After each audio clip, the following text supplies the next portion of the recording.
If the Arrowverse continued to live on beyond its current limping across the finish line approach, we as fans could have seen what they teased in previous seasons. And that's a giant crossover that would have been CW's adaptation of Blackest Night.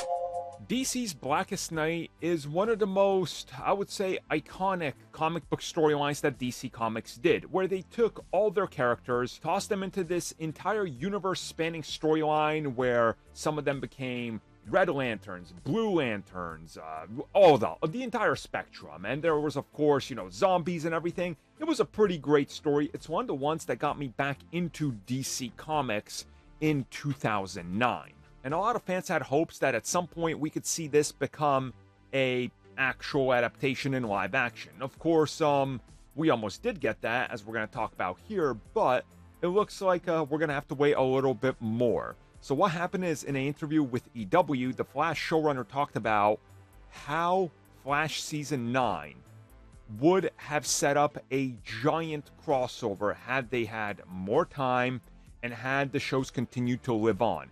Essentially revealing that Supergirl, Green Arrow, Batwoman, Legends of Tomorrow, all of that would have all contributed to a storyline that sets up where they left off with Deathstorm and fully comes back into the swing with an epic, giant crossover that included everything they had at their disposal.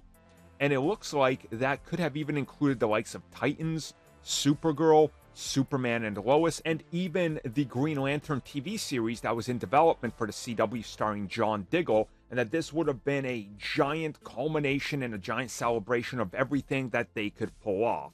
And from the sounds of it, it looks like that they were going to be more ambitious than what they did with Crisis on Infinite Earths, and really spanning this across every show that was airing and making it a giant, almost like 4-hour movie, if you really think of it.